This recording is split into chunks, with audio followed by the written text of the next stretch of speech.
Common. Thank you, Mr. Speaker. With rising deficits in the NHS, huge costs of pension reform and tighter pressures on public spending, how can the Prime Minister claim that spending at least £600 million a year on his ID card scheme is a good use of public money? Because if we introduce an ID card scheme and reduce identity fraud, that makes a major difference to the costs of government, to the costs of doing business. And in today's world, if we want to tackle illegal migration, crime and identity fraud, then using the new biometric technology to have ID cards is an important part of doing so. We face those problems and threats today. These cards won't come in till 2013. He could use the money to buy 20,000 extra police force officers or to have 24-hour security at our ports. Will the Prime Minister accept that almost every government IT programme has massively overrun? What guarantee can he give that his estimates are right, whereas the London School of Economics that talk about £14.5 billion, almost half the cost of the Department of Education's entire budget, are actually wrong? First of all, let me say to the honourable gentleman, if his concern is that these ID cards aren't going to be introduced quickly enough, work with us to make sure that they're introduced more quickly.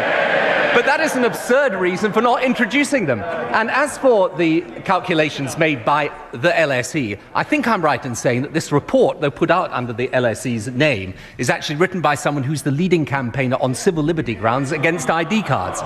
So I don't think it's an entirely objective assessment. And therefore, if I can say to him, I think that he should think again about identity cards. I think they are an important, indeed essential way of tackling illegal migration and crime in the early 21st century. They may, if I can put it like this, they may be the future, not the past.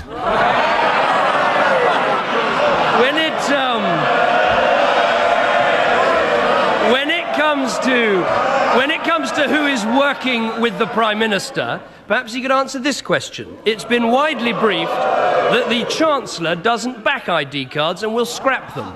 So will the Prime Minister give a guarantee that when the Chancellor takes over his job, this scheme will be continued with?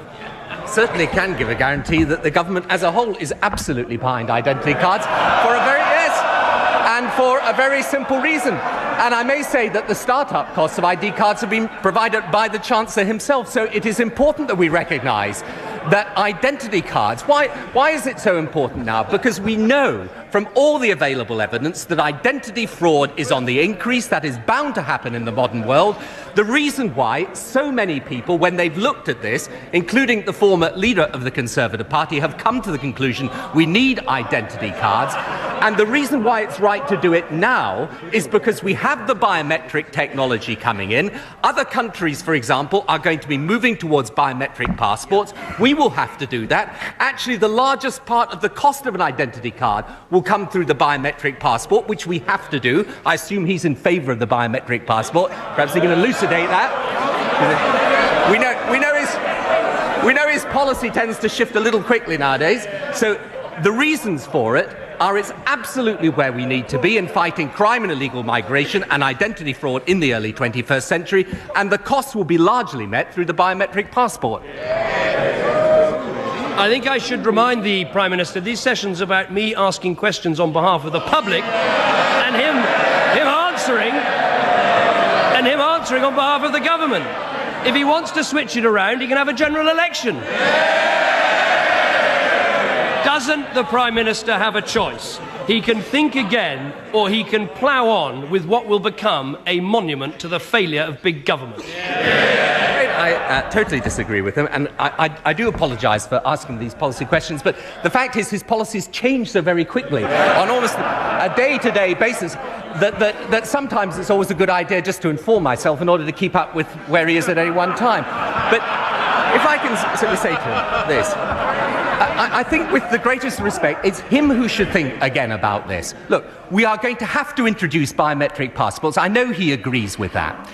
We are therefore going to be in a position where we're going to have to make enormous changes for the vast bulk of people who have passports over the years to come. We know that identity fraud is a major and growing problem. The reason why right round the world people are moving to these systems is that it's necessary to tackle the problems of today's world.